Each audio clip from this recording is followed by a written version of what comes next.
Welcome back to Man Practice, fellow practitioners of man. Thank you for joining me today. I'd love to know where you're joining from, where you're practicing from. So drop your location down in the comments below. I love getting to interact with men. I've gotten to interact with men across the globe now at this point, and it's pretty cool to see that we're all not that much different than each other. And that when I'm talking to people in other states or in Canada, England, Scotland, we all kind of got the same stuff going on. And we're really not that much different. So what I got for you today is part 2 to the seeking approval. And this is going to be about trust, because just in the last couple of weeks alone, I've heard so many men talk about having trust issues with other humans right now and finding it very hard for them to find people that they can trust or that they feel like they can trust. And I get it.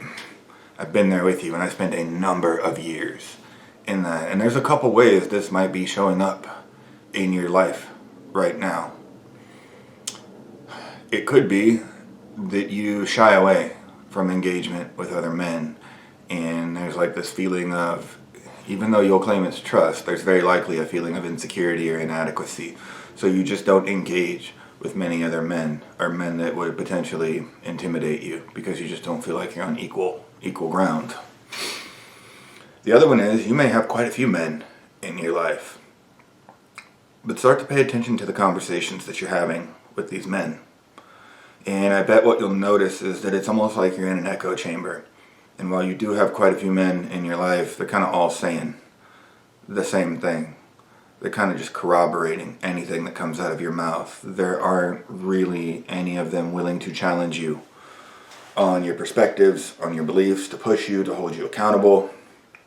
There's just not much of any of that going on. And so it's kind of like you're all just patting each other on the back, saying, "Attaboy." It's kind of like this good old boys club where you're not allowed to challenge anybody.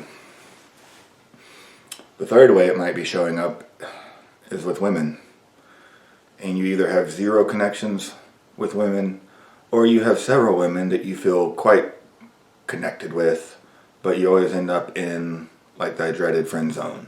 They're talking to you nonstop about all the different things. And that's as far as it ever goes. And these might be really attractive women, and sometimes they might even be pouring their heart out to you.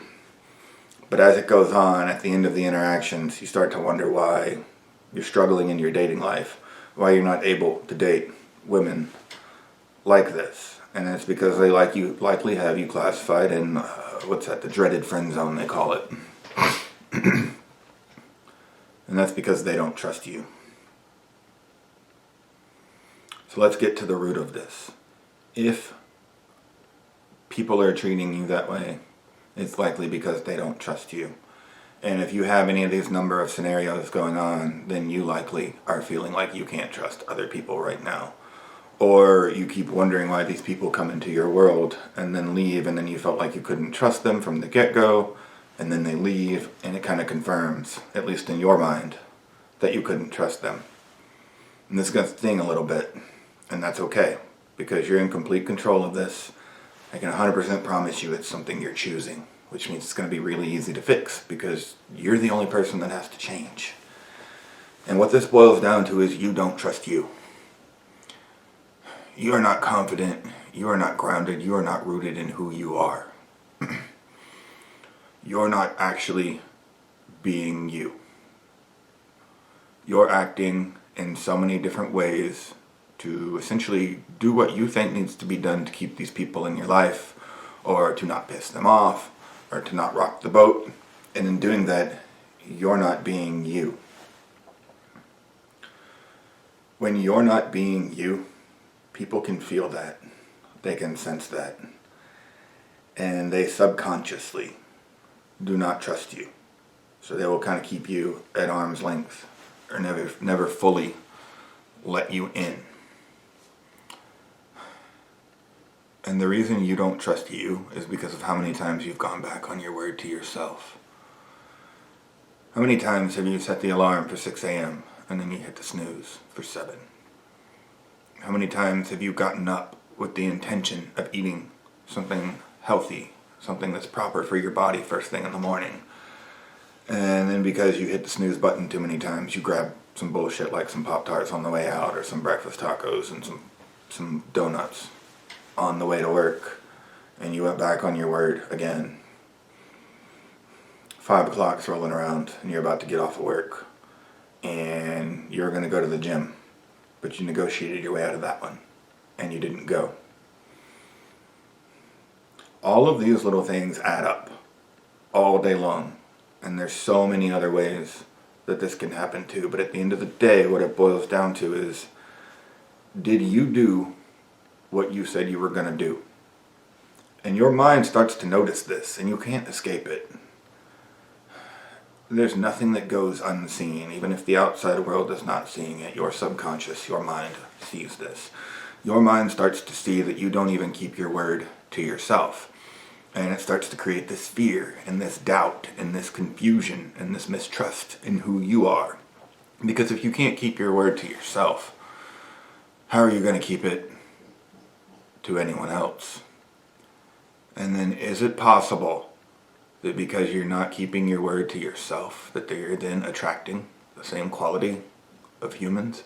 Because don't we attract like-minded people? Look around you in your world. You gravitate to people based on things that you have in common. Sometimes it could be a hobby that you have, it could be going to the gym, it could be fitness, it could be any number of things. Like, I have a lot of people that gravitate towards me because of personal development, because they're obsessed, much like myself, about being the best version of themselves. So those types of people tend to gravitate towards me, and that's who I gravitate towards. I'm extremely focused on my fitness, and I'm extremely focused on my nutrition. Those types of humans gravitate to me, and I gravitate to them. So we attract people based on things that we have in common. So you're likely attracting people that are also not keeping their word to themselves. And so if you're not keeping your word to yourself, and they're not keeping their word to their self, is there any wonder why when you put two of those in the same interaction, that you get the results that you've been getting?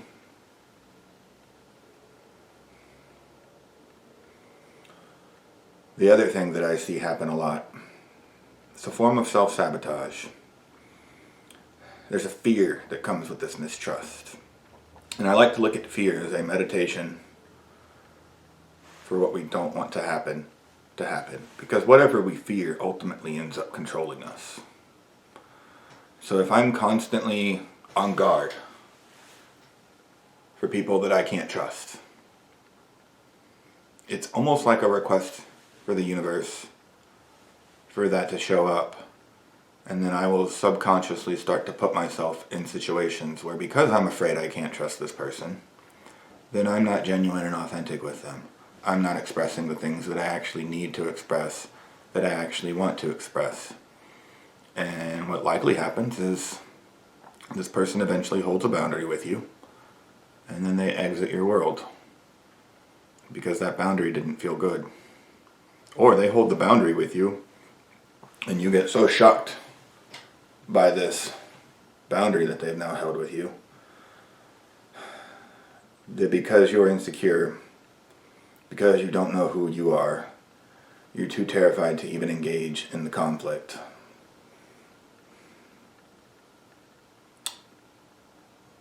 If you're afraid to engage in conflict, it is directly related to your mistrust in yourself and your mistrust in other humans. If you trusted yourself, you wouldn't have any problem expressing what you need, what you want, and what your boundaries are. You wouldn't have any attachment to it. But if you're not secure in yourself, if you don't trust yourself, it's going to be a terrifying experience every time. Why? Because you're just that unsure of what you actually need and what you actually want.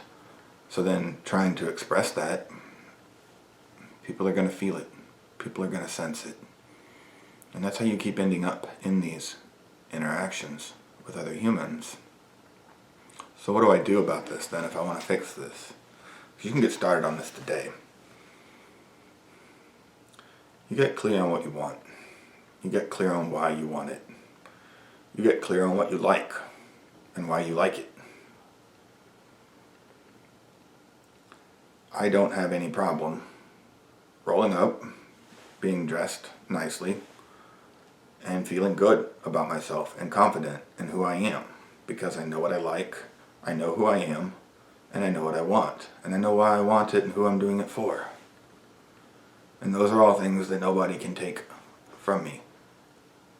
They're also all things that I am actively working on every day, which means I've kept my word to myself. I'm in conscious congruency with myself. My mind sees that I'm doing the exact things that I say I'm going to do. My mind sees that I'm doing the exact things that I want in my life and that I like in my life, and that I'm not over here doing things to please other humans, which then creates that internal confusion. It's like, Aaron, well, you don't like this thing. Why are you doing all of it for that person? When you live a life of congruency, you get more and more secure in who you are and what you are. And so not only do you attract other trustworthy people because they trust in themselves, even when an outlier shows up, and they will, it's not going to 100% prevent situations where you can't trust people. But even when those outliers show up, because you're so confident and so rooted in who you are, it's not going to matter. You may not even notice, because the way you live, the way you operate, will naturally repel people like that. And if you do happen to notice, you'll reestablish a boundary, and they'll likely exit your life, and then you'll move on. And it will just be like a blip in the radar. It doesn't have to be a big, dramatic, emotional interaction. It really is that simple. It boils down to you being confident in who you are. And if you're not confident in who you are, it's because you don't know what you want. You don't know why you want it. You don't know what you like. And you're not consistently, day in and day out, taking the actions to go after it. I love you guys. As always, thank you for showing up and practicing with me. Thank you for practicing for yourselves, and thank you for practicing for the people that are in your world and the world in general. Know how much they appreciate it, and know how much it means to them as well. If you have any questions, drop them in the comments. If you're ready to take some action and solve all of these dilemmas in your life once and for all, and stop living in fear, stop living in this mistrust. And I'm not talking about the mistrust of other people. If you want to stop living in that mistrust of yourself and start trusting yourself fully, there's contact information down below on how we can work together. So, I love you guys. I'll see you next time.